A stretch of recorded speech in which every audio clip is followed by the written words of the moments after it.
ये नज़म जब शुरू होती है तो हम देखते हैं पोएम का जो शायर है एक कमरा किराए पर लेना चाहता है, रेंट पर रहना चाहता है। तो ये क्या करता है, एक जगह पर जाता है कमरा देखने के लिए। जैसे पहुंचता है उस जगह पे, कमरे को देखता है, कमरे को देखकर ये हैरान रह जाता है क्योंकि कमरा बहुत ही बुरा होता है। कमरे की हालत घिसी पिटी थी। ऐसे में कहीं से मकान मालकिन आकर कहती है, अरे ये कमरा देखने आए हो? हाँ, इस रूम की ना मैं क्वालिटीज़ बता देती हूँ आपको। ये रूम बहुत ही अच्छा है। हालांकि रूम किसी काम का नहीं था क्योंकि विंडोज़ पर जो कपड़ा था वो भी पूरा नहीं आ रहा था। विंडोज़ के बाहर जो बिल्डिंग्स थी उस पर घास उगा हुआ था। खैर, इसके बाद मकान मालकिन बताती है, क्वालिटीज़ बताती है। कहती है कि यहाँ पर ना मिस्टर ब्लिनी नाम का बंदा इस रूम में रहता था, जो मेरे बाग की, जो मेरे गार्डन की हिफाजत भी करता था। यानी एक किस्म की डिमांड कर रही है, यहाँ ब्लिनी की तरह मेरे गार्डन की भी हिफाजत करनी होगी। और फिर आगे क्या बताती है ये लेडी, कहती है एक दफ़ा तो इसने मुझे रेडियो ख़रीदने के लिए कहा था, तो मैंने वो भी ख़रीद लिया था। ये अलग बात है, रेडियो की आवाज़ ब्लिनी को अच्छी नहीं लगती थी।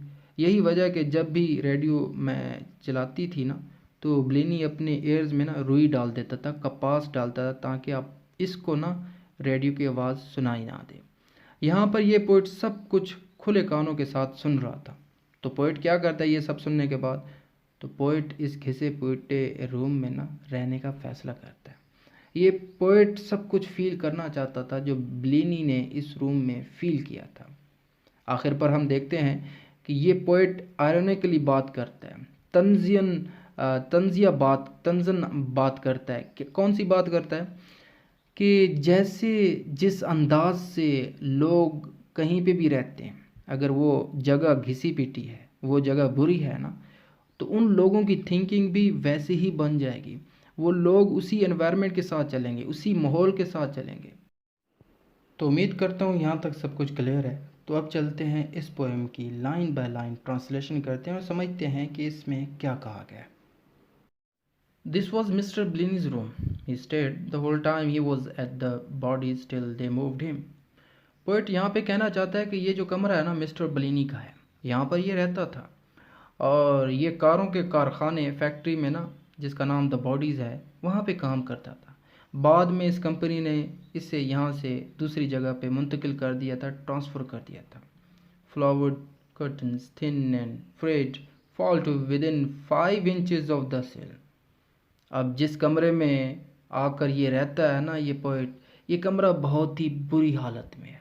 इस कमरे की खिड़कियों पर पड़ा जो फूलदार पर्दा है ना, वो बहुत ही ओल्ड है, बहुत ही पुराना है और गंदा भी है। और ये पर्दे खिड़की से 5-5 इंच छोटे भी हैं। मतलब पर्दे खिड़की से बहुत छोटे हैं। Whose window shows a strip of building land to circulated.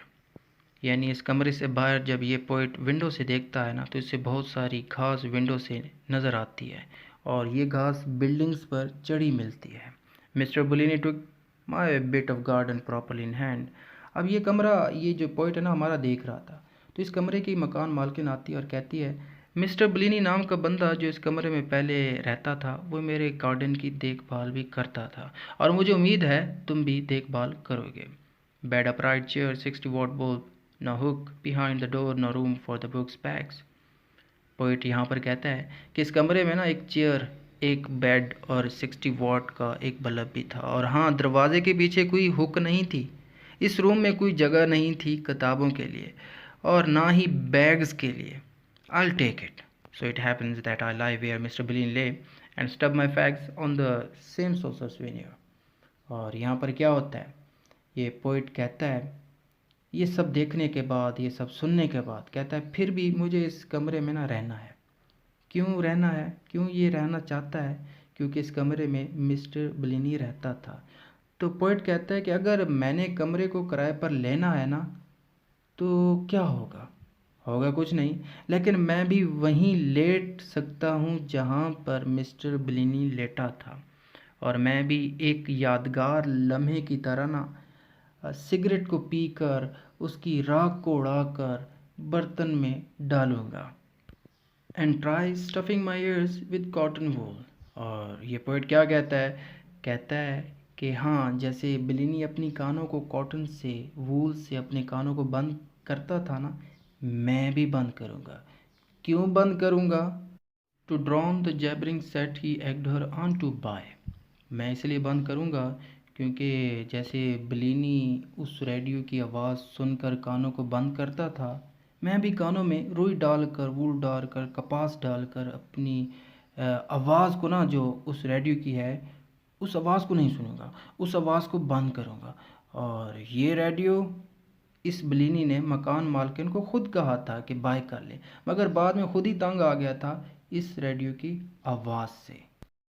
तो अब तक आप मिस्टर बिलीनी का पार्ट 1 देख चुके हैं, ये पार्ट 2 है। पार्ट 1 लाजमी देखिएगा ताकि आपको पार्ट 2 की क्लियर समझ आ जाए। तो यहाँ पर ये पोइट क्या कहता है? कहता है, I know his habits, what time he came down, his preference for sauce to gravy, why he kept on plugging at the four ways. अब ये किराएदार यानी हमारा पोइट सब कुछ देखकर, सुनकर, कमरे की हालत भी देखकर मिस्टर बिलीनी को समझ चुका था। तो यही वजह है, ये पोइट कहता है, मैं बिलीनी की आदतों को, हैबिट्स को अब जान चुका हूँ कि कब वो नीचे आता था और ये शोरबे को ना चटनी पर क्यों प्रेफरेंस तरजीह देता था। सब कुछ मुझे पता चल गया। और हाँ, वो गैम्बलिंग भी क्यों करता था ये भी पता चल गया है, या हमेशा शर्त क्यों लगाता था ये भी मैं जान चुका हूँ। Like was their yearly frame the friend and folk who put him up for summer holidays। और ये पोइट कहता है, क्या कहता है कि बिलीनी ना हर साल जब ये मैचेस होते थे तो उन पर शर्त लगाता था। इसके कुछ दोस्त भी थे फ्रंटन में, और वो बिलीनी कहते थे कि जॉब को छोड़कर ना हमारे पास समर हॉलीडेज़ के लिए आ जाओ। And Christmas at his sister house in stock. इसके बाद पोइट मज़ीद ब्लिनी के मतलब इन्फॉर्मेशन देते हुए कहता है कि ये ब्लिनी क्रिसमस जब आती है ना तो स्टॉक में चला जाता था जहाँ पर इसकी बहन रहती थी, और यहीं पर ये क्रिसमस मनाता था। But if he stood and watch the fridge wind tousling the clouds lay on the frosty bed. अब पोइट ये सब बताने के बाद दोबारा से ब्लिनी के कमरे की बात करते हुए कहता है कि ये ब्लिनी इतनी तेज़ ठंडी हवा को चलते भी देखता था, और हाँ, ये हवा तो बादलों को बिखेरते फिर रही थी। इसके बाद ये ब्लिनी अगर पुराने बदबूदार घिसे पिटे बेड पर लेट कर telling himself that this was home and crane and शिवर्ड without shaking of the Ted. और बेड पर यानी बदबूदार बेड पर लेट कर ख़ुद को बताता है कि ये इसका घर है ना, तो ऐसी हालत देखकर ये ब्लिनी अपने दांत पीसता था और कांप सा जाता था उस खौफ से, उस डर से। कौन से डर से? That how we live measures our nature. यहाँ पर इस लाइन में पोइट कहता है, जो जैसे रहता है ना वो इंसान वैसे ही बन जाता है। गंदगी में रहेगा तो गंदगी दिमाग पर सवार होगी, और अच्छी साफ़ सुथरी जगह पर रहेगा, अच्छे इन्वायरमेंट में अच्छे लोगों के साथ रहेगा तो अच्छी सोच जन्म लेगी। इसके बाद पोइट कहता है, and at his age having no more to show.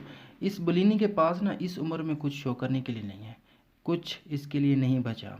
Then one hired box should make him pretty sure. और ऐसा लगता था कि इस किराए के मकान में ना ये सारी उम्र रहेगा। ये एक किस्म का यकीन सा था इस बुलिनी को। He wanted no better, I don't know. और पोइट क्या कहता है आखिर पे, कि शायद हालात ने इस बेचारे को ना मजबूर किया हो कि इस हालत में रहे। खैर, अब पोइट सब कुछ देख कर ना इस स्टैंजा में आयरनिकली कहता है, तंजियन कहता है कि हम जैसे रहते हैं ना वैसी ही हमारी पहचान बन जाती है। यहाँ पर पोइट ब्लिनी से अफसोस करता है कि ना तो इसकी बीवी और ना ही बच्चे थे, और ना ही कोई घर था इसके पास। शायद इसकी लाइफ में ना कोई ख्वाहिशात, कोई डिज़ायर्स ना हो, यही वजह कि यहाँ पे रह रहा है।